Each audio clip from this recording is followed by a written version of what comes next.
Good morning, everyone. Let's try this again. Good morning, everyone. Good morning. Top of the morning to you. My name is Eric Coons. I'm business manager of UA Local 572 and president of the Nashville Building Trades Council. Thrilled and honored to be here this morning with so many of our dignified guests here, members of the local government, members of industry, and our UA dignitaries. Our international rep over the state of Tennessee and the Carolinas, Brother Kyle Henderson, has joined us, as well as the UA international rep over the work at TVA, David Tolley. We have some fantastic guests from industry with General Motors. Mr. Bob Smith is here this morning. From the TVA Council, Brother Tommy Fuller is with us, as has, we also have Justin Meyerhofer with Vice President TVA, and Wes Wingo, his associate as well. Anyone with NAS here? Is Paige or Randy Long here? Okay. They may be, there's Randy. Thank you for joining us. National Aerospace out at Arnold Air Force Base joining us. We're thrilled to have you all here. We're thrilled to be able to have this opportunity to spotlight what's going on in Middle Tennessee, the opportunities and the challenges it presents. So without further ado, I'm going to turn this over briefly to my friend, my partner, my sister, President of the Central Labor Council of Nashville and Middle Tennessee, Vonda McDaniel.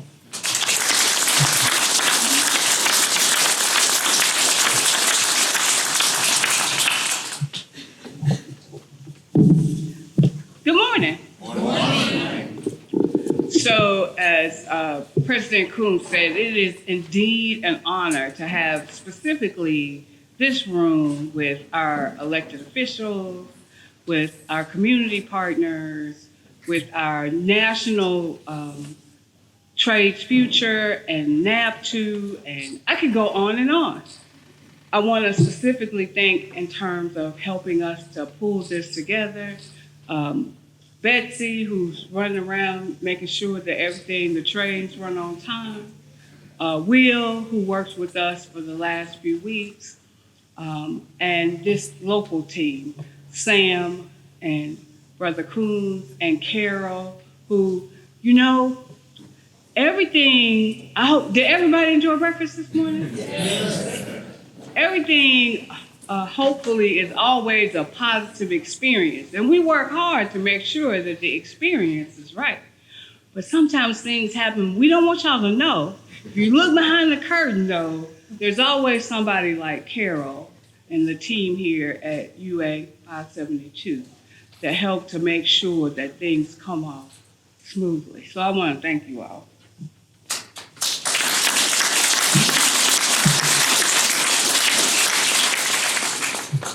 I want to acknowledge by name the elected officials that either have been here or are here. Of course, Mayor Cooper, that you'll hear from in just a moment. Councilmember Joy Stiles. She's on vacation, y'all, but she wanted to be here with us. So thank you, Joy, for being here. Councilmember Freddie O'Connor, candidate for mayor, and I saw Scott Dietz, his campaign representative. Stand up and wave at the crowd, everybody. Councilmember Delisha Porterfield. Councilmember Sandra Sepulveda. Councilmember Sean Parker. This is your district, right? Yes, ma'am. So we're particularly happy to have our council member for the district here. Councilmember Berkeley Allen. And school board member, former SEIU sister, Frida Player. Oh, my bad.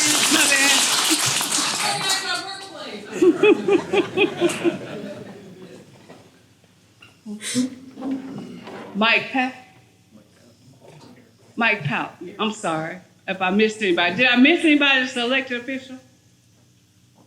Thank you. I also want to thank who always flies in to help support, even if they have to go and sometimes they don't have time. But Glenn Kelly, Glenn Kelly shows up for you. He showed up for this MC3 program. He's been an advocate, and we appreciate him. And Derek Figures, he also shows up. We're around the state trying to make sure that we build out this infrastructure in a way that is responsible, and Derek Figures has been a part of our table. I just want to acknowledge that he's here. And so it is my role to introduce our mayor, who needs no introduction. Mayor Cooper is a two-time council person, council at large, and served as mayor. The last few years, this last term has been really challenging for all of us. But as we come out of it, we are a city that is thriving. We believe that, we have a ways to go in terms of making sure that the city thrives for everyone. And the federally registered apprenticeship programs and apprenticeship readiness programs that you'll hear about are our answer to making sure to raise wages and improve the quality of life for our community. I'm excited to turn it over at this point to Mayor Cooper. Mayor Cooper.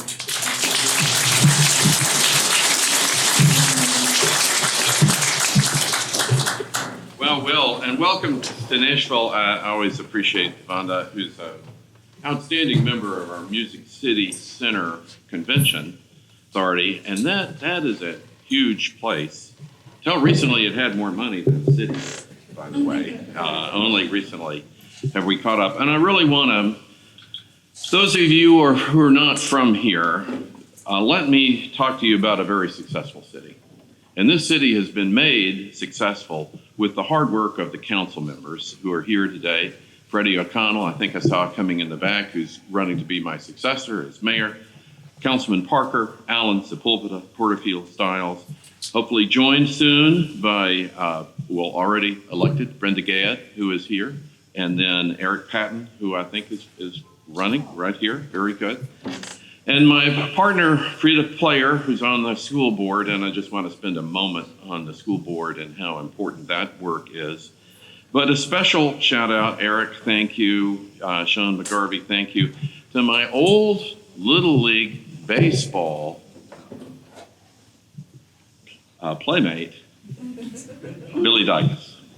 Believe it or not, we went to grammar school together. He was a much better player than I was. I played third base. I think he was in the outfield. But it is kind of fun later in life to see your old Little League playmates. And I appreciate everybody's dedication to creating a great city. It's with partnership with labor that this happens. And then this city is uniquely successful. An $18.50 minimum living wage for all Metro employees as a floor. Hopefully the private sector is going to learn from that, and we're going to respond with that kind of amazing accomplishment. Just coming over here today, there's yet another article in the national press where Nashville, Tennessee is #1 in housing. Housing growth, units coming online, believe it or not, affordability compared to all other metro areas. Now this follows the Wall Street Journal article that we're #1 in job growth. Housing growth, job growth, and #1 in real wage growth, which is the most important thing. To be a community where you create so much opportunity that you end up lifting all boats. We had Lionel Messi here last week playing in the largest single-purpose soccer stadium in America with a big crowd. The Grand Prix has the largest, which just started a couple of years ago, the largest television ratings. And also in yesterday's paper is the announcement that the Chicago White Sox want to come to Nashville, Tennessee. Right? Now, part of that may be a ploy, of course, with Chicago. But it's interesting that we are the go-to for everybody because they know if they can make it here, they're going to be successful. We had Taylor Swift here a few months ago. All these other cities gave her the key to the city, and it's amazing. We've never had anything like that. Well, really, Nashville has that about once a week. You know, it's actually True, statistically. Now, it was particularly big the weekend that she was there. But this is creating success. But what does that mean? It means in the last 3 years, we've increased per pupil spending in Nashville, Tennessee by 46%. Frida, our school board member, is that not true? That is the largest increase by a city in their school system anywhere ever. Anywhere ever. We went from, yes, $9,500 per pupil to now over $16,000 a pupil. We used to be, Tennessee is always a bottom 6, maybe bottom 7 state. On our own, if our county was a state, we would be top 10 in the United States. Now, if we had any help at all from the state, imagine where we would be. Because the state does provide, normally, we were about a third of what they would provide to a median county. So we are basically zeroed out. There's been no great growth from the state. We, however, are getting it done on our own. And in the meantime, this year, there are going to be 5,000 affordable housing units in the pipeline coming online. There's no city this size in the country that has anything like that productivity and affordable units coming online. We have a $50 million Housing First homeless plan for our unsheltered neighbors that are beginning to create the bandwidth to reshelter now 35 homeless neighbors a month. At this rate, in theory, within just a year or two, we will have resheltered all of our chronic homeless.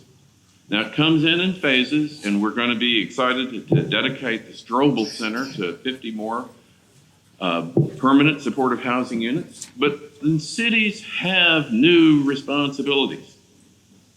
Housing and homelessness used not to be a city responsibility. It's successful. You have to be a successful city to handle all these new responsibilities.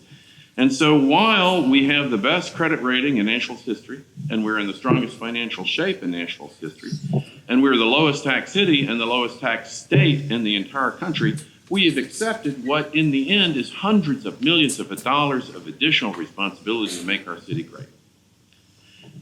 And you can see it in the cranes. $6 billion of construction permits will be issued this year. That hopefully is jobs, high-wage jobs, high-paying jobs. You are the people that need to be taking advantage of that. Your members, your work, those wages, all that needs to be going up as we've created a place uniquely in America, I think, that has a moment of success. So with that, welcome to Nashville. Whatever we can do, those of you who are not from here, if you'd like a tour of any part of it to take you around, we of course stand ready to be hosts. In the end, it's our hospitality that we want to be the most famous for. We are the Athens of the South, and with Frida's help, that Athens of the South is going to start at pre-K. We're going to roll out pre-K in all of our elementary schools. We're going to turn our achievement and our school system to where people are going to say, oh, you are so lucky to move to Nashville, Tennessee, that school system. Boy, that school system is incredible. And that school system is going to be one of the chief ways of raising all our people up to our bright future. As we become a little bit of a tech town too, with higher paid jobs and new opportunities for people, those opportunities need to come to our kids that are living there, and not necessarily from people from another place. And all these people coming in, Davidson County, as incredible as it is, its population is growing. Almost all cities' population is declining. We are growing, but not hugely. The great population growth is coming from what we've stimulated. Billy Dyke has had to drive through all of it today to get here. In Rutherford, Wilson, Williamson, Sumner County, where you get the population growth, but here you get the tax base increase, the financial situation where we can, in time, have, it's not inconceivable that we can spend $20,000 a student on MNPS students. I mean, several times what any other county in Tennessee or the average county in Tennessee will be spending. And we've got a great director of schools who's going to be able to use that money to harvest achievement. But anyway, welcome to Nashville. And when you go home, Just look around and go, this is what a successful city can look like in America. But it means nothing unless that living wage gets paid and that living wage can increase and that the real wage growth is going up. And all these jobs, these billions of dollars of jobs, it's going to be headed to things like minority and women-owned business that's happening from the East Bank. We have the people that can benefit from it directly and change those families' lives, one great family at a time. Thank you. Thank you.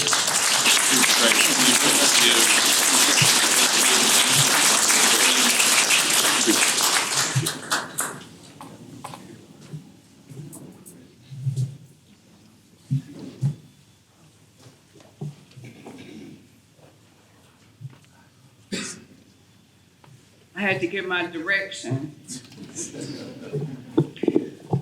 So I am really excited to be able to introduce Freddie O'Connell. The commercials say Freddie O'Connell for mayor. But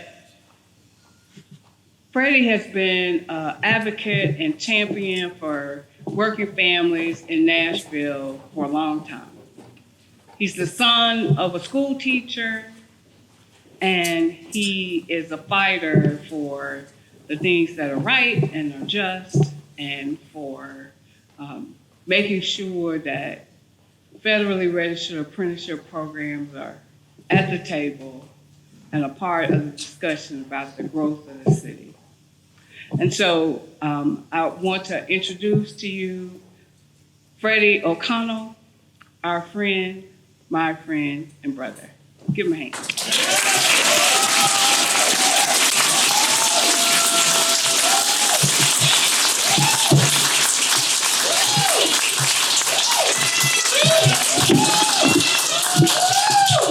I can't imagine a better honor than being introduced by the president. This is Vonda McDaniel, the president of our Central Labor Council, and she is just amazing. Would y'all give her a hand, please?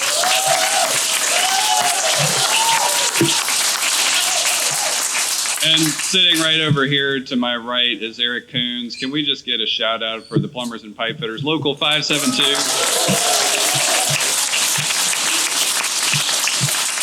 And the reason to follow Mayor Cooper, why this matters so much, is some of our other friends. We know our friends from Liuna, the laborers here, have had such an influential part of our building trades conversation. I see several of our black and orange swag scenarios. I see David Rutledge sitting out there pulling on his label there. But for a few different election cycles here in Nashville, our laborers, as a representative of our building trades, have paid a lot of attention to how the city should be led.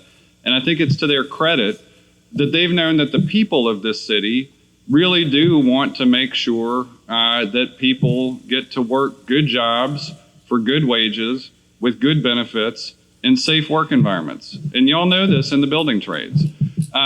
So the laborers, with their work on the mayor's race for the past few cycles, and then our friends in the building trades, y'all are here at an amazing opportunity. We have seen the cranes, but we also have seen Nashville start a program that should give more pathways into careers of incredible success. On the tables in the back, you've seen this incredible program, Music City Construction Careers. This is an entry point into good jobs, good labor jobs in so many cases that have federally certified apprenticeship programs. And the best part of the way that our labor community responds to programs like this is they invest in it. I came just a few months ago to this very room to celebrate the largest class of graduates we've ever seen in our Music City Construction Careers program. And what happened that day was plumbers and pipe fitters said they were making a large investment in the continuity of that program.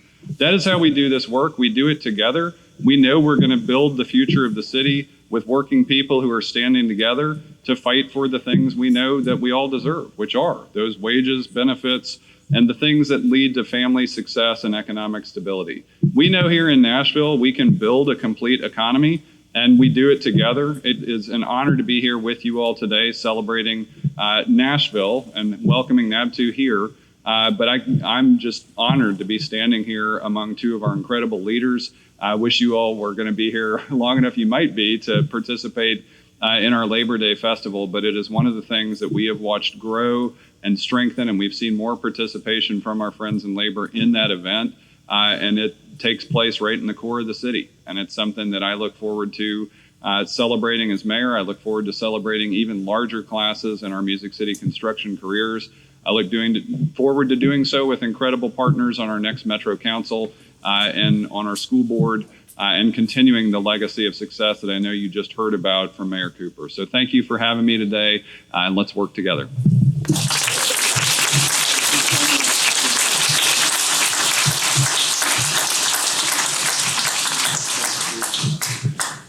Thank you, Freddie. Thank you, Vonda. I have the distinct honor today of introducing someone who I've seen from afar, had the privilege to be in several rooms, have much admiration and respect for this gentleman, not just for the role he fills, but with the passion and the heart that he fulfills his obligations with. All of the building trades, whether it be the plumbers, pipe fitters, electricians, insulators, teamsters, carpenters, so forth and so on, are a part of a larger organization called the National Association of Building Trades Unions. Local 572 and the Nashville Building Trades are thrilled and honored and privileged to be able to host Mr. President Sean McGarvey of NABTU here today. And I would love to turn the stage over to you, sir.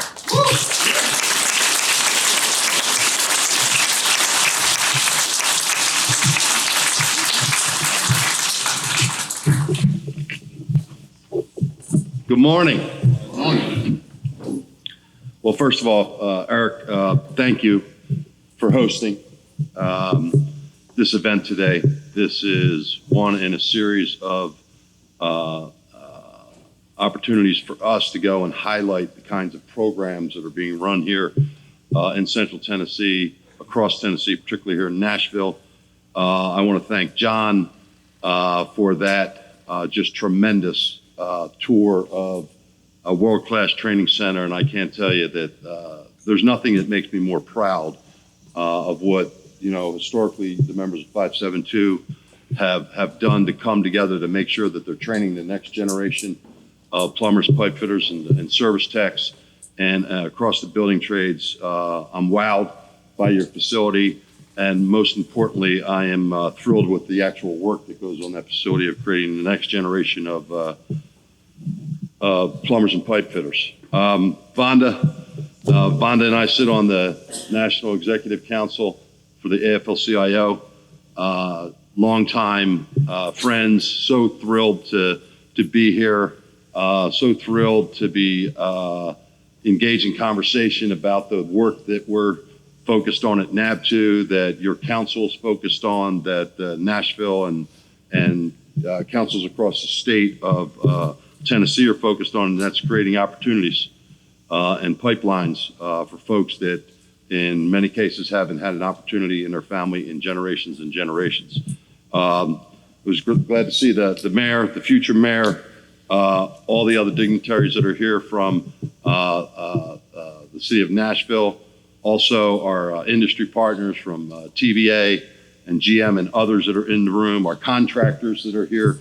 Thank you so much. Without our partner contractors, we couldn't put our people to work. And finally, I want to applaud our strong community partners like Stand Up Nashville, Music City Construction Careers, APR grads, and building trades members who have the amazing success stories. And I'll try not to be too long because that's really what I want to hear about, their stories, their struggles, their opportunities, and where they've gotten to by the partnership with the community, the labor movement, the building trades, and our industry. And look, we're in the business of changing lives in the building trades, we like to say. Today, you'll hear from some of these folks about their powerful stories here in Nashville. And with all the federal investment we see at this moment, our opportunity to provide opportunity to the next generation of skilled professionals, which we like to call the infrastructure generation. There was the greatest generation after World War II. We believe that this is the greatest opportunity to grow the middle class in the United States since the end of World War II. And this generation won't be called the greatest generation because there'll only be one of those, but they will be the infrastructure generation. And Tennessee and the Southeast in particular are poised to see massive number of energy projects from solar and small modular reactors. Thank you, TVA. NABTU is ready to deploy the highest skilled labor workforce to meet that demand. Our programs are recruiting and retaining more building trades people, especially more women, communities of color, indigenous people, and the justice involved. These are key targets for us to build our workforce of the future, this infrastructure generation, and quite honestly, to build our strength for the building trades and the labor movement so that we can assume our seat at the table, not just in Nashville, but everywhere across this country, because we certainly are value added.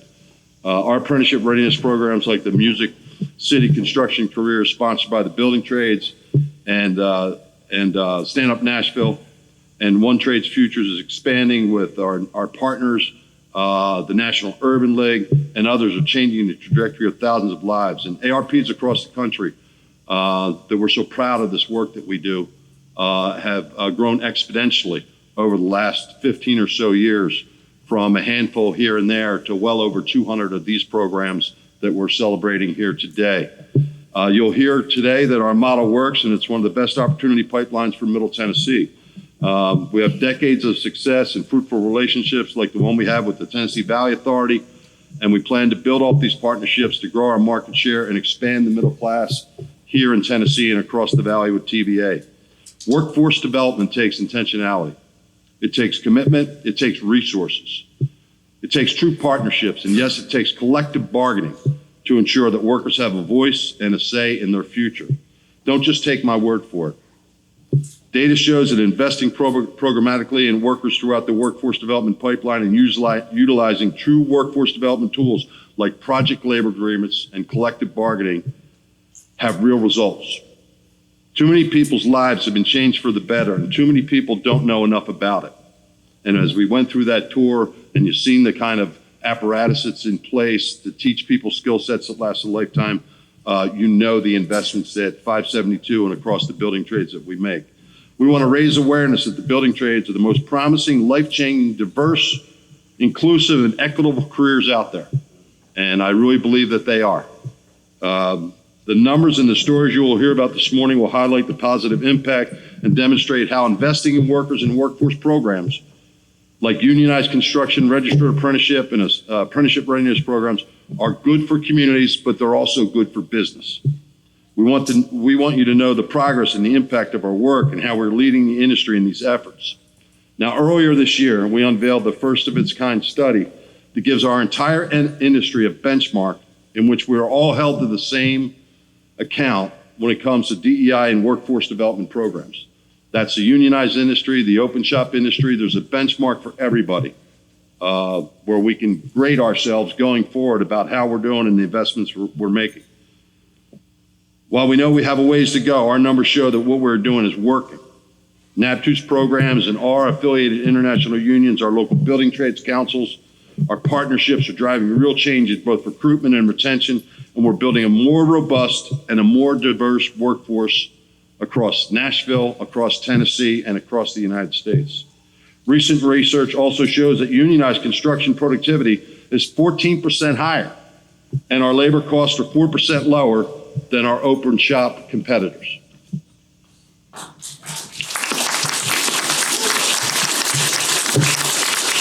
Now, coupled with strong labor standards that we've seen in federal and state statutes that elevate registered apprenticeship, this is our time to ensure that we maximize private investment with public dollars to reach communities large and small. It is why we're traveling across the country, and it's why we're actually in Middle Tennessee today. Let me give you a landscape overview. As we address the vast economic, community, and workforce development opportunities that will come through the historic federal infrastructure investments, we know our model sets the bar high and that we'll meet the moment. As members of NABTU, we're at the forefront of this transformational movement, poised to lead and deliver on these vital projects, especially because of the strength and capacity of our workforce development model. The unionized construction sector and our partners have always recognized the importance of investing in our most valuable asset, our skilled and dedicated workforce. We put our money behind our words. Through our rigorous training programs, our registered apprenticeship system, and continuing education, we've ensured that our members are equipped with the knowledge and expertise required to meet the demands of the modern construction industry. As the pandemic highlighted, the care economy is in dire straits, and we want to do our part to help support young people entering the industry with wraparound services, including childcare. Working with Trades Futures, our councils have set up 2 pilots to provide subsidies for childcare services and expanded childcare hours for our workers, because we know in the construction industry it's not a regular 9-to-5 job, especially when it's as hot as it is out there today. Our people need to get started early to try to get out of that heat. We hope to expand more programs across the country, perhaps here in Nashville someday. NABTU and our international affiliates are also leading efforts to transform the construction industry's culture, job site to job site, with a volunteer project certification, a program committed to ensuring that every project is safe, equitable, inclusive, and harassment-free. Everyone in this room knows what a LEED certified building is. Similarly, NABTU is undertaking a national certification program in conjunction with our private sector partners and support from the U.S. government that will ensure safer, more inclusive, and harassment-free work environments that are supportive of all workers in the construction industry. NABTU's commitment to programmatically developing highly skilled and safe workforce has set us apart and positioned us as the standard bearers of excellence. We are doing whatever it takes to ensure that the magnitude and the breadth of our investments will help ensure that anyone from any background and any community committed to a construction career can find an opportunity in NABTU with the affiliated unions of NABTU and set upon their course to take their family to the middle class.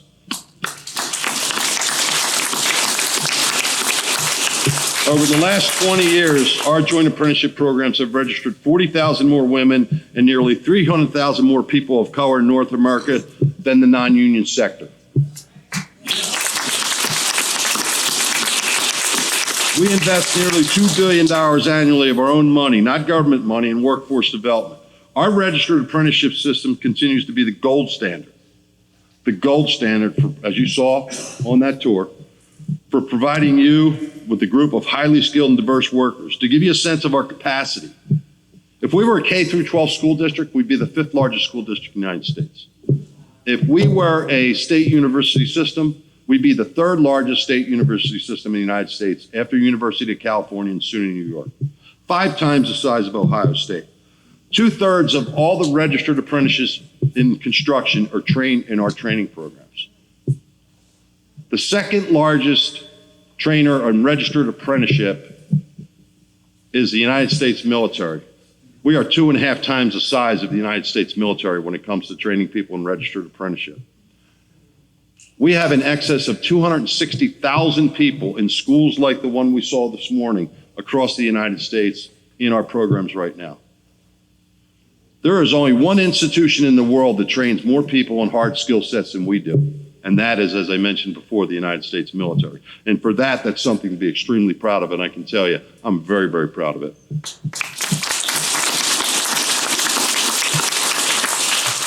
Between the bipartisan infrastructure law, IRA, CHIPS, we're looking at nearly $4 trillion just in federal investment to rebuild America's infrastructure and economy while creating family-sustaining union careers.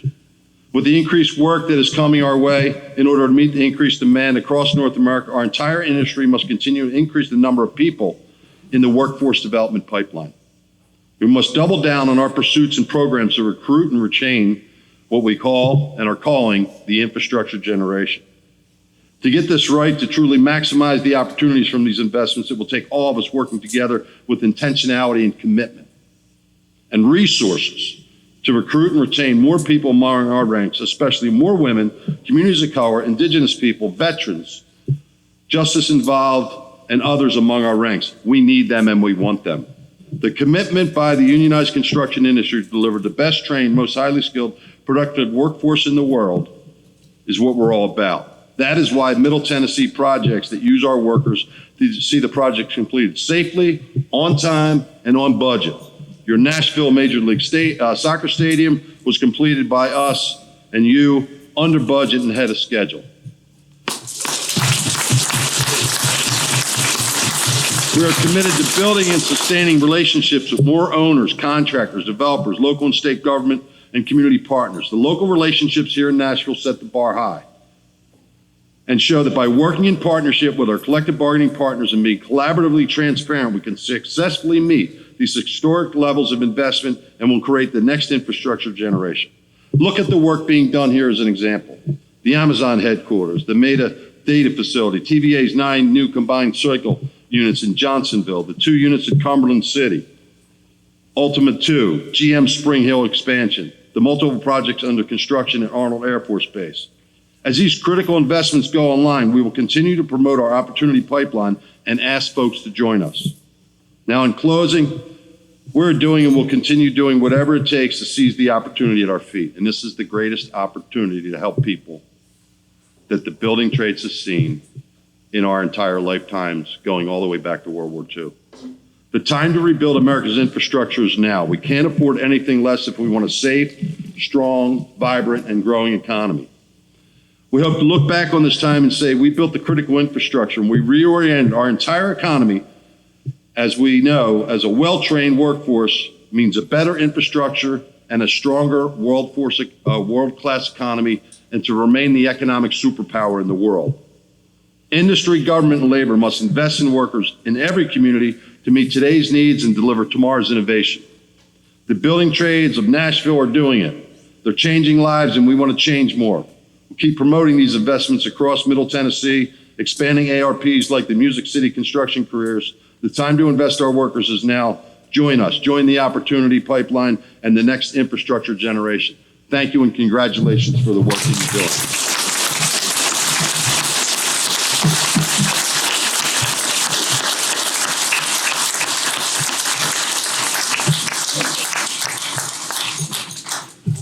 President McGarvey, thank you so much. You see the passion. You see it. You feel it. If you're not fired up yet over that, go get you some more coffee. We'll get you there eventually, all right? President McGarvey and your team, we thank you very much for being here today. Our next guest is, I had the pleasure of meeting about 3 years ago in Knoxville, I believe. Tommy Fuller is the international rep for the sheet metal workers.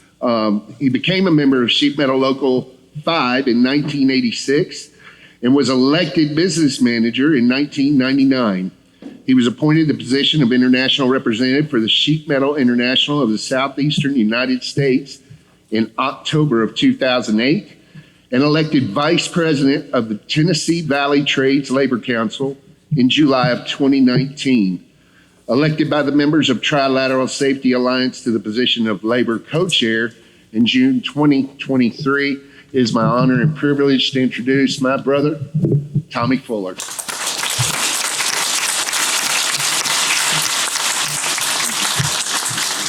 Appreciate you.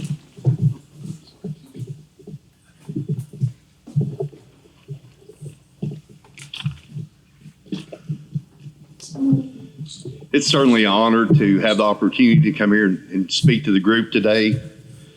As a tradesperson, I can't tell you what exciting times these are right now. There are so many work opportunities within the state of Tennessee, within our great nation, from projects created through the Inflation Reduction Act, whether it be chip manufacturing facilities, we're seeing battery facilities, automotive plants. We're certainly seeing a resurgence in the energy sector with clean energy technology. Of course, TVA was mentioned earlier today. They are on the forefront of developing the small modular nuclear reactors that every power company in the country is anticipating and needing to put out there. So these challenges, though, currently I've read a couple of different estimates. The ABC, they're saying around 549,000 construction workers, a shortage in the United States. Another study said 650,000 as of 2023. That's a shortage. of construction workers that we need in this country. That creates a lot of challenges for the building trades and for people that train and care about giving people opportunities to advance and have career opportunities that can support in a good living wage with pensions, health and welfare benefits, etc. But with challenges, that can create great opportunities. When you look at the mindset of people, I know when I went to school a long time ago, of course, I walked barefooted uphill both ways to school, but and back it was uphill all the way. But so, but you know, we had construction trade programs within the high school systems, and a lot of the schools have went away from that. I know that NABTU is working and discussing these type things with their MC3 program, whether it be with technical schools, but it's something that has to be refocused in our high school programs. So many people are going to college, and especially say around the 2008 timeframe. Look how many people came out of college burdened with student loan debt, hundreds of thousands of dollars. A lot of times I'd see them in there, they working in a restaurant, might be waiting tables. And there's nothing wrong with doing that. Working, any type of work is dignified. But when you have an opportunity to go through a building trades apprenticeship program that is ultimately going to cost you nothing but your time and commitment to learning a skilled trade, you're not going to have student loan debt. You're going to get to earn while you learn. These are great opportunities. Now, all the building trade crafts,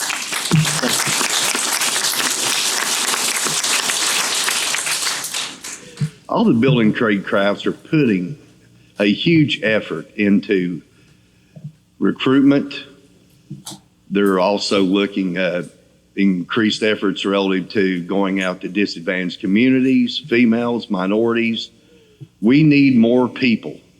We need everyone, all demographics of the people within this country, within our trades. I can't say this enough. With the shortage that is out there right now and the challenges we have to have open arms to everyone that would be willing to come in and give the construction industry an opportunity for a career path for them. And as President McGarvey stated, we've also got to make sure that when they're out there, that we have people mentoring the new people into the industry, that they're remaining safe. We want everyone to go home in the condition they were in when they came to work. We have to be our brothers and sisters keepers. I'll get into that a little more here in a minute, relative to safety programs and things. And we've got to mentor people out there, because ultimately we can do a lot within our apprenticeship programs. But whether a minimum program under a registered program is 144 hours, most people are closer to 200 hours per year. But employers, and where they're out there working with their fellow members, they're working out there 2,000 plus hours a year. So they have 10 times the opportunity to learn, doing hands-on learning on the job site. So apprenticeship is very important, but it's also just as important on the job. And we've got to make sure as we're bringing people in that they're welcome on the job site and they're in a good manner, being treated well, and honestly just not being, ridiculed or any type of discrimination or, with the females, the old days, the look. Unfortunately, those things still happen. We have to stop this. It can't be allowed. And I can say that there are a lot of industries that are really focusing on this, and certainly the building trades is. It's not acceptable, and none of the trades allow that. We want these people We've got to get those messages out. I know, for example, SMART, Sheet Metal International, we have bounty programs now, anywhere from $500 to $1,000 if you recruit a new member. And yes, sir. Yes, sir. Hey, find them. Right. Yes, sir. Yeah. Well, if you're a sheet metal worker, we'll hook you up. I got a guy right here. Andy Mowdy, organizer, he'll hook you up. We'd love to have you. And, but, you know, a few other things. I won't take too much of my time. I won't get big Glenn Kelly on me back there, but these additional focuses and things, they're also what I'm encouraged about. We're seeing more involvement from owners and our partnering contractors assisting us in participating in job fairs, career fairs, K through 12 opportunity. TVA, for example, they have started approximately 18 months ago. Myself, David Tolley, we're on the labor side of workforce optimization teams, and they're looking at the numbers that they need. They are literally going to be, you know, probably 10,000 plus construction workers or more short in the next 10-year time frame. So they're not trying to be reactive. They're trying to be proactive. What can we do to make sure we can, well, bottom line, keep the lights on? So with these challenges, though, we've got to do more about this. We've got to, in turn, though, I think one of the biggest hurdle is get the message out that a career path in the building trades and in the construction industry is a great career path and work opportunity, because it is. I'm a third generation sheet metal worker. If I didn't believe in it, I wouldn't have told my son he should be a sheet metal worker. He loves what he does. You take pride in what you do.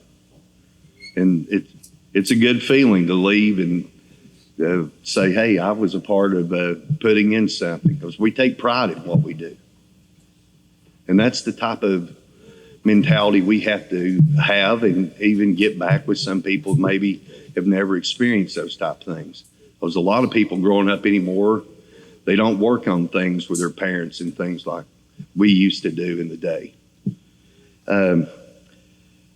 I wanted to get in, though, as well, just in closing a little bit. This year, we were able to, our 90th year partnering with the Tennessee Valley Authority.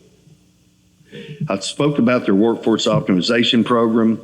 I've mentioned how they are on the cutting edge of these small modular nuclear reactors. I mean, when I'm down and listening to Kim Green with Southern Company, that's now the president and CEO of Georgia Power, talking about how everyone is watching TVA and the development of these small modular reactors.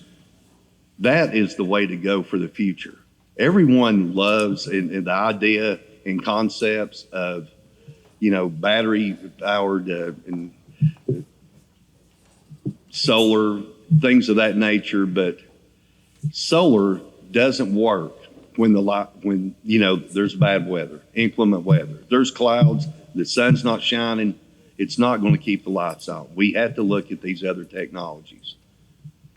I'm proud that the building trades will be in the forefront of developing that technology with TVA and installing these reactors at the Clinch River Breeder Reactor site right in Oak Ridge, Tennessee, about 14 miles from where I live. Two things that, or one of the main things that I just want to briefly end on, the Trilateral Safety Alliance within TVA. It's one of the most satisfying things that I do. There's nothing like going out on a job and watching people and what they're doing, but it's a no blame, no game thing. If we observe maybe something that might be questionable or unsafe act, we just go up and try to coach someone, help them any way we can. And it's very beneficial, at least to me. It's a feel-good thing. If you do anything, it might protect a worker from being severely injured or even killed. And the commitment that they have with when they started the Trilateral Safety Alliance, it's basically a tripartite.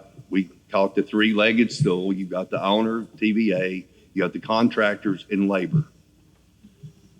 If any one of those legs give out, we all fall. It's a great program. It's looked at by industries all over the country. The recordable incident rates and things of that nature, they don't lie. Numbers don't lie.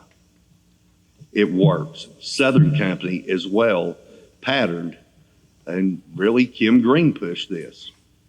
The Southern Safety Trilateral, TVA shared a lot of their information with them. They are competitors, but what they both care about is a safe workforce. And I'd like to commend both of them. And I know this goes on in other industries. We've got General Motors and others in here right now. And anything that we could ever do to help one of your job sites be safer, or work with you in any way, please reach out. We'd love to have the opportunity to help. But thank you, and I appreciate the opportunity to speak.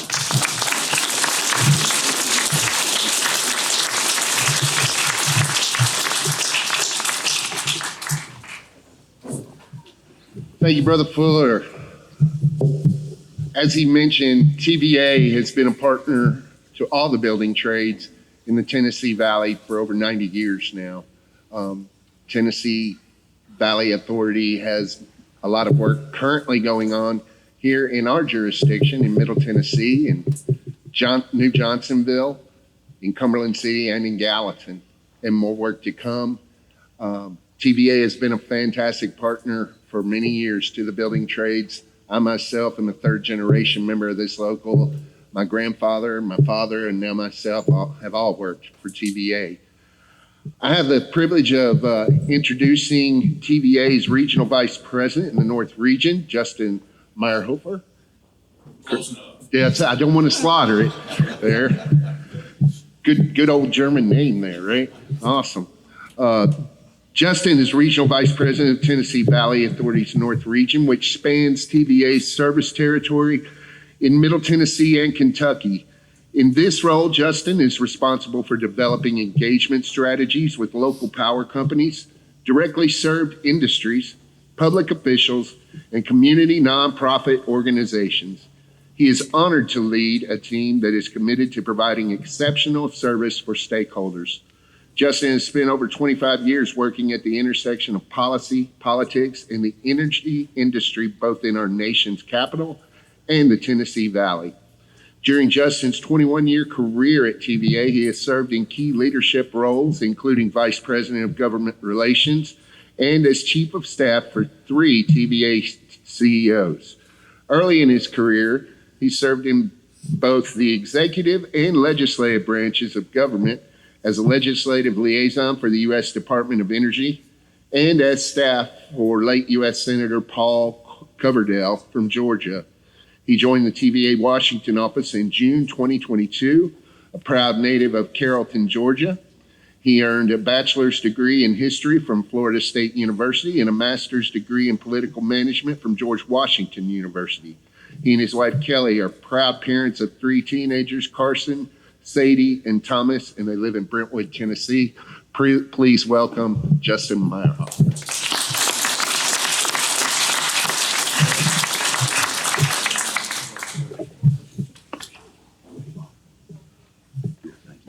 Good morning. Good morning. May 18th, 1933. And a shocking and an amazing display of bipartisanship. President Franklin Roosevelt from New York and Senator Republican from Nebraska, George Norris, we named a dam after him, came together to create the Tennessee Valley Authority. And they moved legislation together through the United States Congress to help a community, a region, a part of this country that was literally underwater at that time. No electricity in rural communities. malaria was running rampant throughout the Tennessee Valley. And these two gentlemen came together to help a region of the country that neither one of them had a political foothold in, but they did it because it was the right thing to do, and they wanted to improve this region of the country. And they created the Tennessee Valley Authority. And 90 years later, we still stay true and hold to that mission. And by the way, it's very easy when your mission is written in congressional statute to know what your mission ought to be every single day when you wake up. What is that? It's providing low cost, reliable electricity for the 10 million people who live in the Tennessee Valley. It's managing the environment, the environmental stewardship, recreation, campgrounds. We all like to hunt and we all like to fish and we like to spend time outdoors in the Tennessee Valley. Environmental stewardship. And then the last thing, what we call the 3 E's. So you got energy, you got environmental stewardship, and that third E is economic development, job creation. And when President Roosevelt signed the TVA Act on May 18, 1933 in the Oval Office, he said the primary mission of TVA is to improve the quality of life of the people who live in the Tennessee Valley. And that's what my teammate, Wes Wingo, and 10,000 other TVA employees go to work every single day to provide for that mission of service. It's what 24,000 TVA retirees who built this system that we have today with the workforce. And we've done it for 90 straight years. So I like to think about it this way. The 3 E's mission of energy, environment, and economic development, we keep the lights glowing, we keep the river flowing, and we keep the valley growing.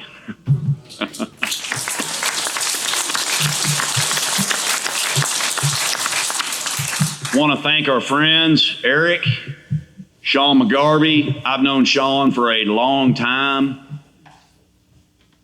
He and the Building and Trades organization do an incredible job of speaking out for unions, labor in our nation's capital.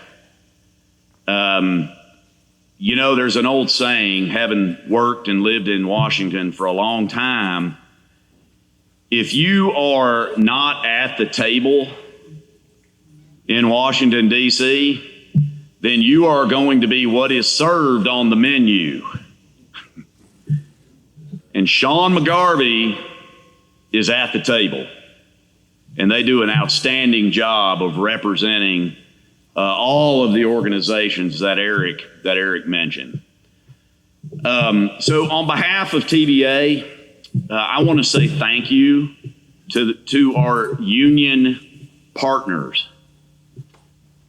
The generation plants that we have built together over the decades, starting with the original renewable resource, hydroelectricity, evolving to our coal generation, following to nuclear, to gas, and now cleaner energy such as small modular reactors. We have to have, I always say we got to have a diverse, reliable, clean generation fleet. We got to have everything in that portfolio. Here we are in the South. You can walk outside today. If we could make electrons from humidity, we'd make a dadgum fortune.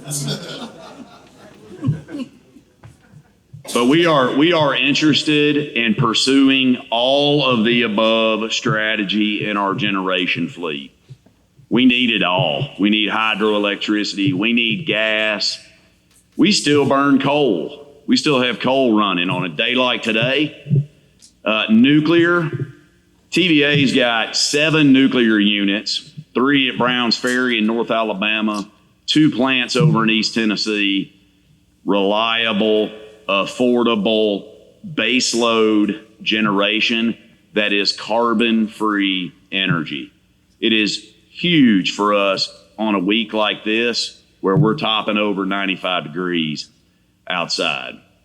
So I want to say thank you to our union partners for supporting TVA, being there with TVA over the course of our 90 years. Here's what you get with a union workforce, a trained union workforce. As we build the generation system of the future, and as you heard Mayor Cooper talk about all this growth, Nashville Electric Service is a huge partner for TVA. Teresa Broyles-Applin and her team at NES do an outstanding job, and we're fortunate to have them as a partner in the public power model. We're grateful to them for their business. NES is TVA's largest customer, and we appreciate their business. But as we build that generation system of the future, as we maintain those 17,000 miles of 500 kV lines and 161 kV lines throughout the 7 states that we serve, we do that with a union-trained workforce that is focused on safety and quality and dependability and all of those things, and we appreciate that. So on behalf of TVA, to all of our partners here who are here today, thank you so much. And I should have adhered to one other thing that President Roosevelt said, which was be sincere, be brief, and be seated. So thank you all.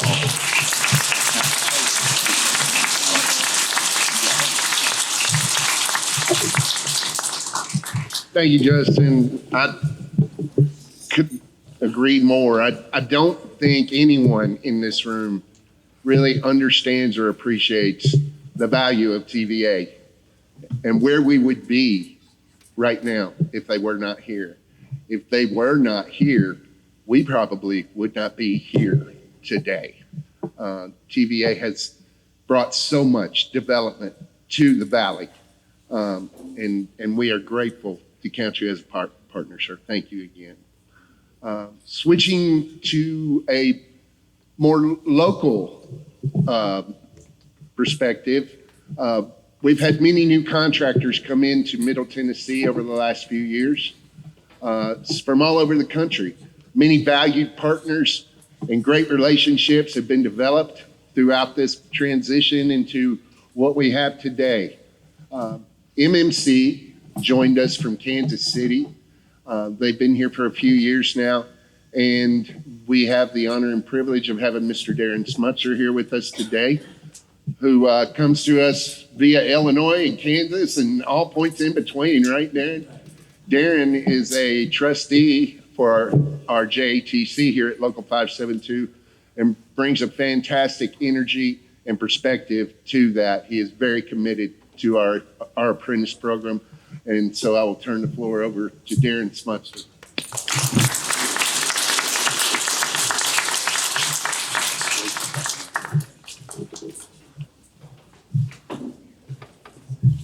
So I am going to be very brief.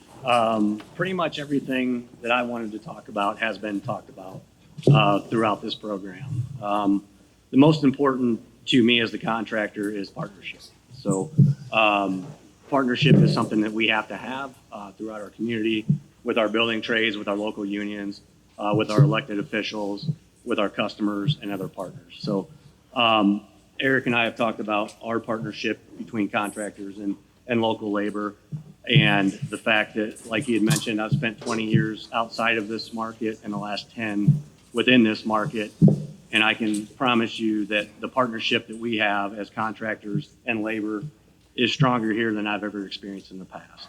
And so I just want to simply say thank you for the partnerships that we have with building trades, with Local 572, with our community, and to say that we are encouraged and excited to support all the programs that we've heard about, all the opportunities to be, focus on diversity, to focus on growth, to focus on getting ourselves in a position where construction opportunity is not outpacing our skilled trades, and the apprenticeship program, like you guys all saw out here, the growth that we've had in not only the facility, but the curriculum that we offer. That has all come with partnerships between contractors, community, local unions, building trades. And again, we are, as contractors, excited to continue to support that and work to better improve our community, the community that we work in and that we live in. So thank you very much.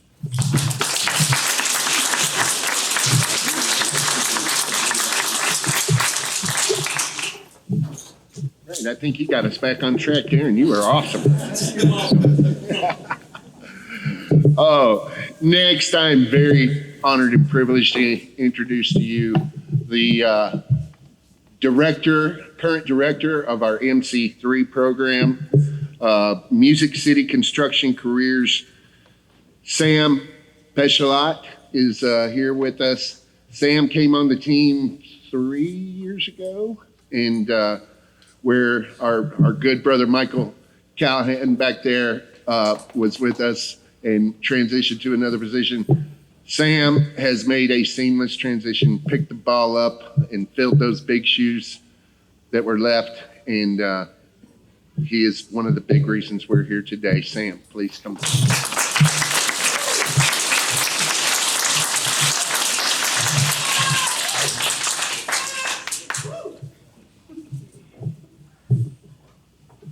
Good morning. How is everybody doing today? I'm Greek Orthodox. We have long services, so I'm going to keep us on track too.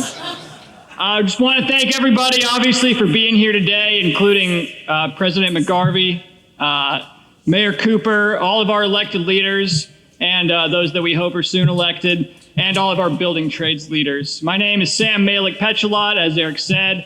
I am the Program Director of Music City Construction Careers. I've been coordinating and overseeing this project since 2020, along with tremendous support from my colleagues Nathaniel Carter, Vonda McDaniel, Eric Coons, and a lot of other people who are here in the room today. So if you've had anything to do, if you've ever instructed or volunteered with our MC3 program, if you could stand up right now, I'd like to give you all a round of applause. Or help put our guys and girls to work. Come on, that's not everybody. So, the goal of this curriculum and this program is for any individual from any background, that is to say, any job experience level, any life experience, any zip code, any background, period. For anyone to be able to walk into our class on day one and leave on graduation day with the skills, training, and support that they need to successfully enter into and succeed in a registered union apprenticeship program. Music City Construction Careers has hosted 11 cohorts since our launch in 2019. To date, we've graduated 137 participants from this program. Our participants' hourly wage before entering our program, on average, is $12.19 an hour. And after graduating from our program, their average wage is $18.90 an hour, with a pathway to full journey level wages and the high quality health care and retirement benefits our unions fight so hard for.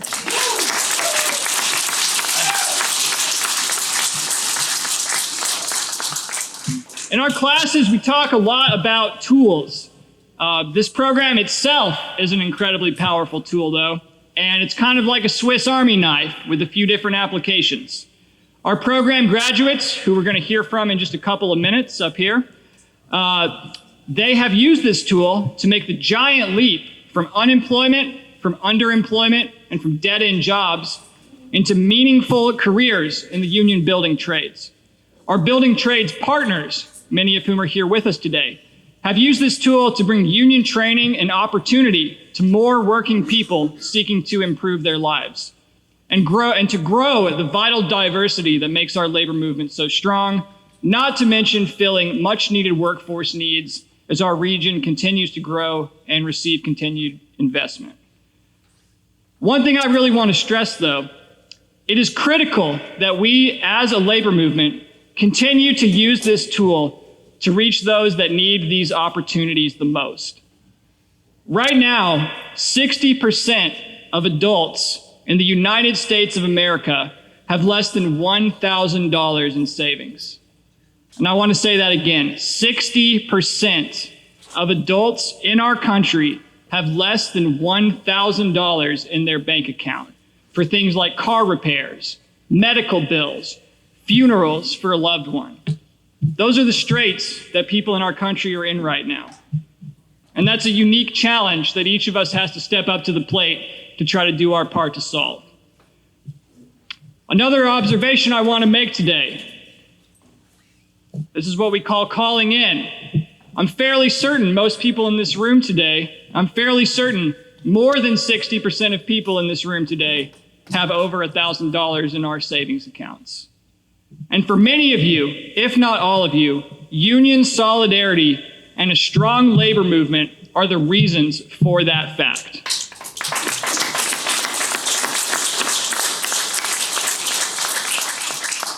This is a blessing and one we should all be thankful for, but one we should not take for granted and one that we should not keep for ourselves. We must continue to show to the folks out there that are not a part of this movement the same solidarity that was shown to us when we were brought into this movement ourselves. We must continue bringing more hardworking Americans into the same opportunities that have benefited us to grow our movement to achieve its full potential. Apprenticeship readiness programs are absolutely vital to supporting individuals who have the ambition and the talent, but may simply lack the financial resources, the beginning skills, and the knowledge required to pursue apprenticeships on their own. Working people need our labor movement and our communities to continue showing our solidarity by offering not a handout, but a hand up as they work to change the trajectory of their lives. We are so thankful to all who have supported the work that this program has accomplished so far, and we're so excited to keep using that momentum to build the strongest communities, the strongest union workforce, and the strongest labor movement that we've ever seen in Middle Tennessee. With that being said, I'd like to turn things over to my aforementioned colleague, Mr. Nathaniel Carter, Workforce Development Director of one of our strongest partners, Stand Up Nashville, to share a little bit more about our Music City Construction Careers Program. Thank you. Wow. Well, they cut my time down because they know I'm kind of long-winded, y'all. So I thought I had 10 to 15 minutes up here, so they cut it down on me. But you all heard my title. I wish the OG was up here, Ms. Vonda, so I can give her a hug. But you all heard my title. I'm the Director of Workforce and Employment for Stand Up Nashville. But until I am a journeyman and wireman electrician out of Local 429.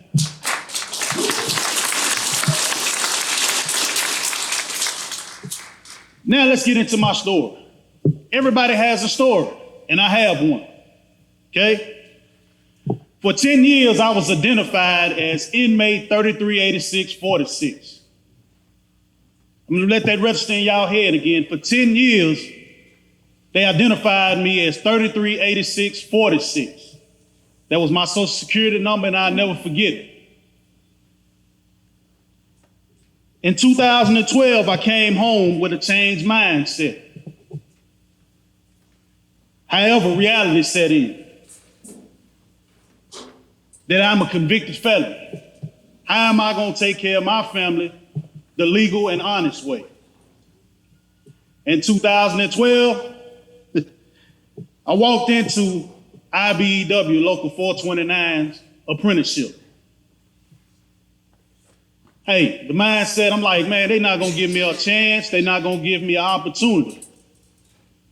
Lo and behold, those brothers gave me a second chance opportunity.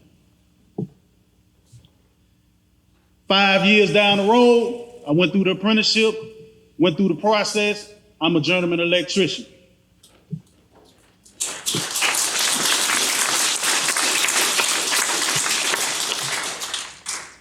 So I started asking questions, real questions.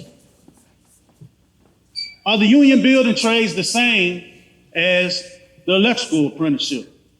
Do y'all give people second chance opportunities? My answer was, my question was answered. Yes, they do. So then I started thinking, man, how can I change the trajectory that was going on in my community? So I got a chance to be a part of Music City Construction Careers. That was my opportunity, y'all. So now I got the chance to go into these poverty-stricken areas that people don't go in to change the people's livelihoods. So now we're talking about Music City Construction Careers that's been around since 2019. This program has changed 137 people's lives in Middle Tennessee. But that came along with the help of the Nashville Building Trades, CLC, Music City Construction Careers, and Stand Up Nashville.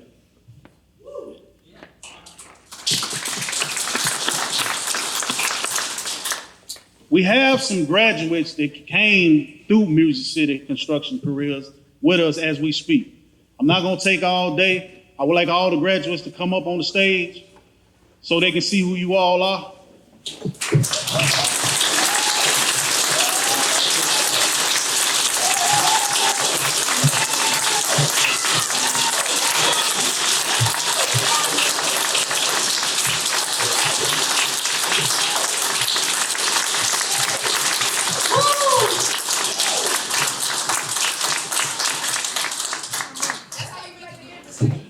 So this is what we're talking about. My grandmother used to say, you know, I don't want to make the older generation feel bad, but it takes a village to take care of a community. Guess what, y'all? Everybody in this room right here is a part of taking care of this community. And you all are part of the village. This is part of the community right here. I am one of the people part of the community. So when y'all go home tonight and go to sleep, just know that y'all are making a difference. This program in itself, Music City Construction Careers, with NABTU, with everybody that plays a part in building it up, they are making changes and difference. So don't forget, y'all, 137 people, y'all, have went from day-to-day penny jobs to union skilled trades. But I'm gonna close it out and pass it back along to my brother Sam. I appreciate y'all coming out, but this is the work that we're doing in the city of Nashville. Woo!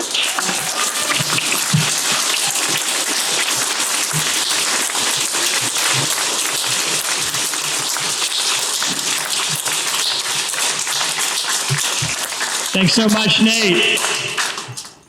So now we wish we had time to hear from every single one of these graduates up here, but we're just going to choose a select few that have prepared some comments to share about their own experience going through the program. So first of all, I'd like to bring not only Macaulay Sepulveda up, but also his aunt, Councilmember Sandra Sepulveda, to share a few words.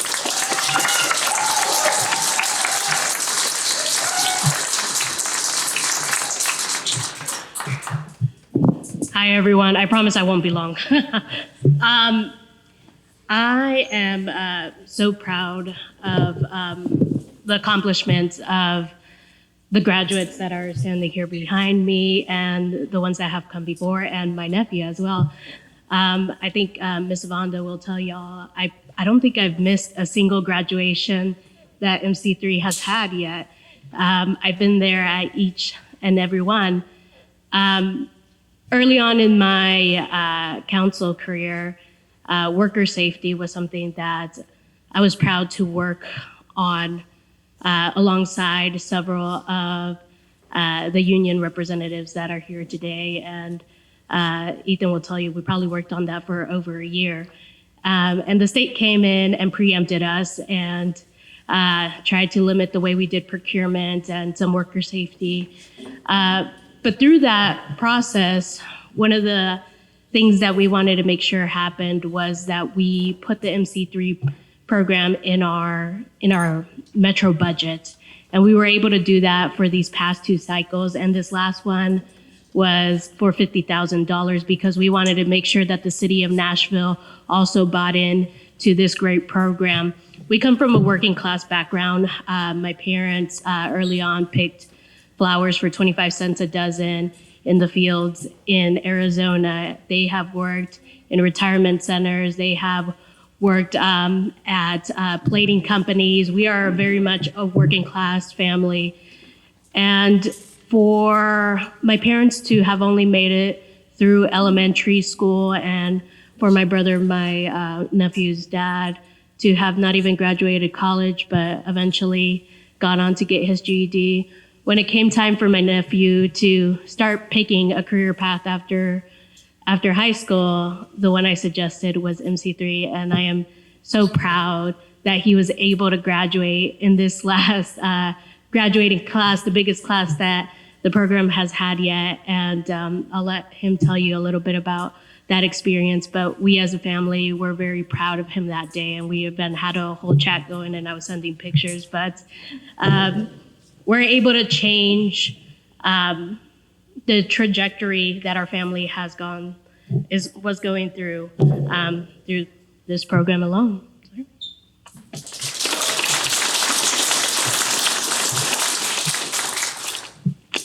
Now, I'm not no speaker. I'm not, don't judge. But they teach you a lot about what a union is. At the start, I didn't know. And it's a big family. At work, they do the best they can. Even your coworkers, make sure you get home. That's a big thing that they push is safety. And that's probably my favorite part of it. I was working a dead-end job during high school. It was during my senior year. I don't know where I was going. And she had told me about this program, and I kind of went under it. And I just fell into it. And that's all I got, because there's a few more people, and I'll let them go. Thank you.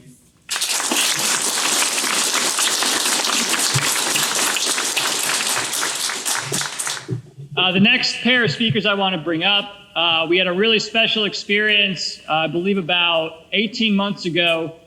We had a young man named LaJosha Darvin come through our program. He exemplary program participant, graduate, and he went into the apprenticeship program with Insulators Local 86. Several months later, I was really excited when I got an application, and for the referral source, I think it just said my brother. And I wasn't really sure who that was, but a little bit down the line, we brought a Montez Kroom into our next class. And the way things worked out, both of these brothers are now in the same apprenticeship class. They both went through MC3, and now they're in the same apprenticeship class with Insulators Local 86. So with that being said, wanted to welcome LaJosha and Montez up to share a few comments.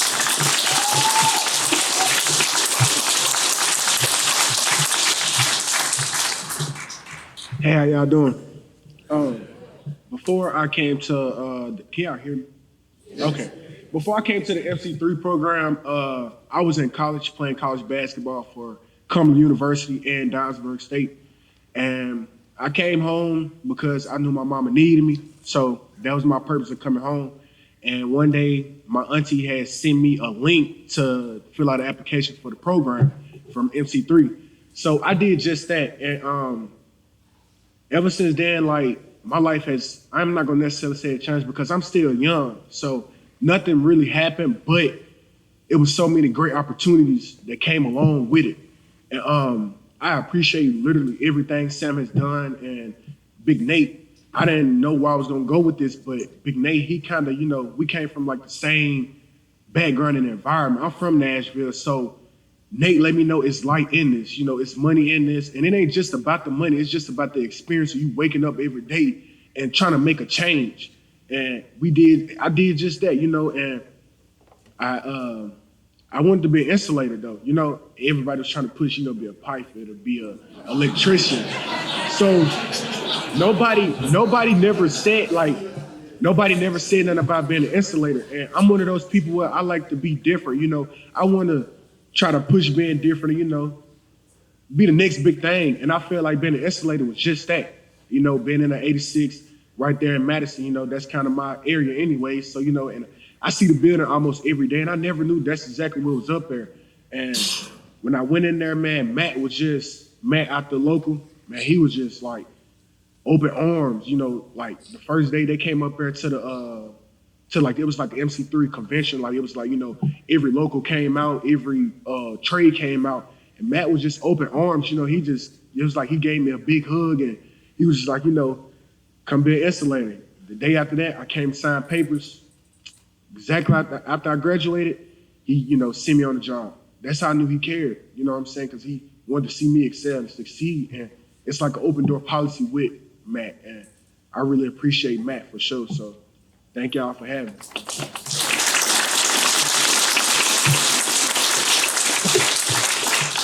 How y'all doing? I'm a Montez. So I was recently, before I started this program, my brother, I seen he was actually doing something. He was progressing, and I was just working, like, hopping from job to job. I done worked at a gas station, late nights. I was working at McDonald's.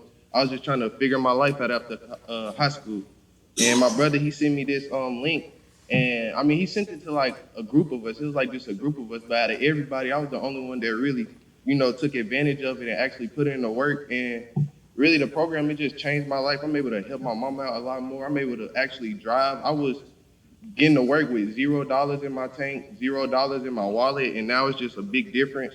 If it wasn't for this program, I don't know what I would be doing right now. I'm from North Nashville. It's real rough out there if you don't know. And I really thank Nate and Sam for this opportunity.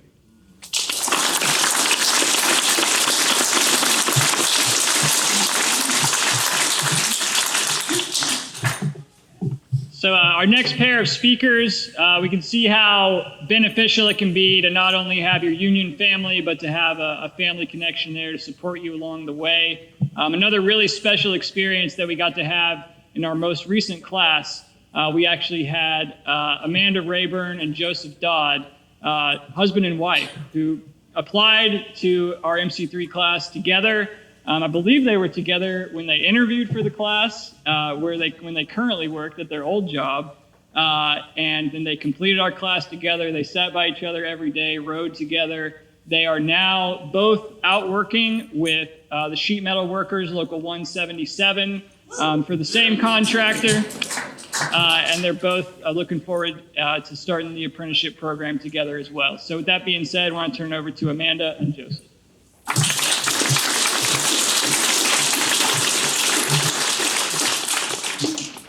Well, hi guys, I'm Amanda. When we first started this program, I had no clue what a union was at all. But Sam, Nate, and Vonda took their time and made sure that we were completely set and ready to go before we came out into this beautiful trade that we have chosen. Before we started this, we were actually working in a restaurant in a dead-end job, living paycheck to paycheck, not really having much of a future goal set ahead of us. But with the help of these guys in the MC3 program, we have been able to make changes and earn new things and new, skills. And like Sam was saying earlier, that most people, 60% of people do not have a decent savings account. But with this opportunity, we actually do have a nice savings account built up. We're living nicely now. No worries anymore, and it's a beautiful thing.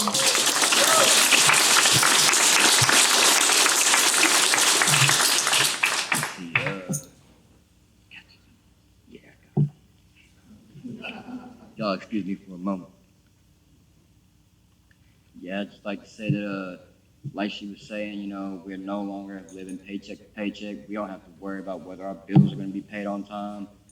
Thanks to this MC3 program, we had the tools we need to progress our lives further, achieve goals that we wanted to achieve in life. That before this, we thought, there's no way we're going to do this. No way we're going to be able to afford this. We don't have that worry anymore. It's achievable now. And that's all thanks to Sam, Nate, Ms. Vonda, and everyone through the MC3 program. So thank y'all.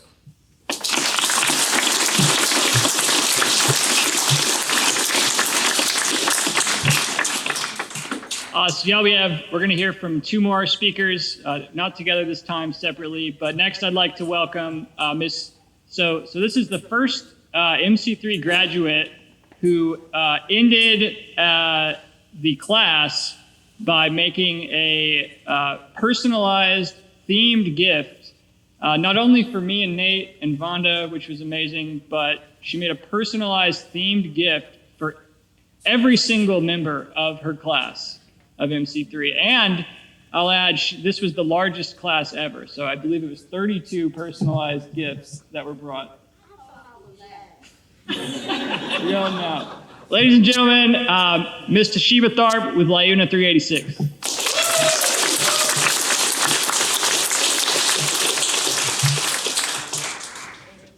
Good morning. As he stated, my name is Toshiba. It's an honor to get to stand up here and go through the experience that I've been through with Music City Construction. I can't say that in life it was hard and that, this was a major turnaround to flip my life because of that, because it didn't happen that way. I was looking for a woodworking apprenticeship for somebody to teach me how to make furniture. And when I seen a link that was on a Facebook group saying that MC3 had a free apprenticeship, I went right online and it said free apprenticeship. I filled it out. Then I went back the next day and read what I had filled out. So it wasn't what I thought. But I waited a little while, and the spring class had already taken place. And then Sam called for the summer class. And I did the interview. And then after the interview, he told me that I was picked and I was sitting in the class. And he couldn't believe how happy I was because I was way excited. But from the first day that we was in the class, it was just an explanation of, the union history, the introduction to what a union is. And like some of the others said, it wasn't good things that I knew about the union. I didn't know all of this was taking place. So this is a new experience to me, and it's a positive experience that I have taken with me and showed passion to. It's given me future accomplishments, the resources, free legal service, which I took great advantage of that. Financial assistance. We got OSHA 10, CPR certifications. We was going back doing math, looking at blueprints. That was the first time we ever read blueprints. And most importantly, which is the reason why we got into the program, is immediate job placement. I literally walked out that door and had 2 missed calls from the union telling me, telling me to come to 1499 Steam Plant Road on Monday morning. And that was a Friday. So I got assigned with TVA, which was under contractor for Barnard. And now I am a flagger for the haul trucks that come out the borough. So pays every week. I don't have any savings. I'm not good with my money yet, but I did have a lady that, she teach me to do different things, but I'm home every night with my kids. It's me and my 2 kids, we live together. I'm home every night with them. On the weekends, we doing stuff, go right back Monday morning. It's not stressful. Like, the job is really easy, and for me to be a working person and know that I've worked all these years and don't have nothing to show for it. And here I've been 60 days I've been in for labor with the Union 3. Wait, let me write because I wrote it wrong. Was it 386? Yeah, 386.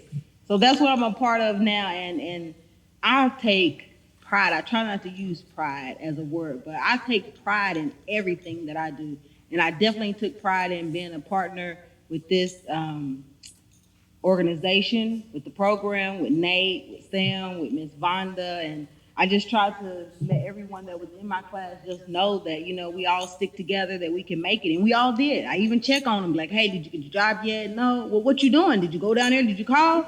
So they call me Auntie in the group. So, but yeah, I just, I'm thankful. I am. I'm very thankful for this, and I know now that, me and my kids are gonna have something to look forward to. After the 50 hours that I put in the week, I got a nice paycheck, not tired. I got a lot of stuff to look forward to. So I'm thankful for the MC3 program, and I hope that it's extended further into just on the internet. I know that you all said that y'all was in going to the schools and stuff like that, but I'm waiting for Montgomery County because I've been telling everybody and they've been trying to get in contact with them to get it down there. But I am very thankful for the MC3 program, and I'm thankful that I had the opportunity to share the experience with y'all.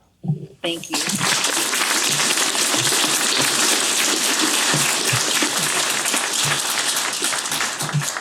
And last but certainly not least, we have, I don't think the most senior, but one of the more senior MC3 graduates. And when I say senior, I mean to have progressed the furthest into their apprenticeship program after going through our apprenticeship readiness program.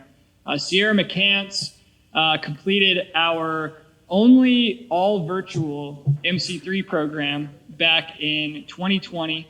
It was all online. We know that that was a unique challenge, not only for the facilitators, but for the students as well.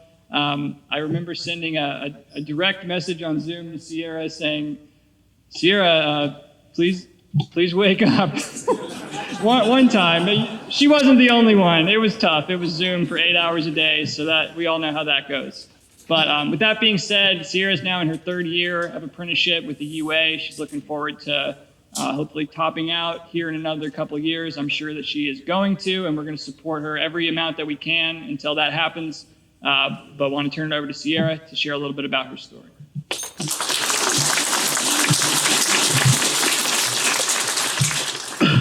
Y'all can probably hear me. I just want to say I'm grateful for Sam, Ms. Vonda, Nate, and most importantly, Eric Coombs, because without him, I would never join the UA.